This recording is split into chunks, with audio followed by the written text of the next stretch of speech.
ब्रह्ममुरारिसुराचितलिङ्गं निर्मलभासितशोभितलिङ्गं जन्मज दुःखविनाशकलिङ्गं तत्प्रणमामि सदा शिवलिङ्गम्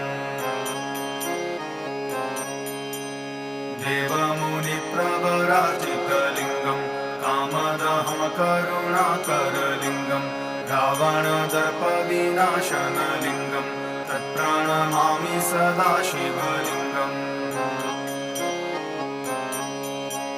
सर्वसुगन्धिसुलेपितलिङ्गं बुद्धिविवर्धनकारणलिङ्गं सिद्धसुरासुरवन्दितलिङ्गं तत्प्रणमामि सदा शिवलिङ्गम्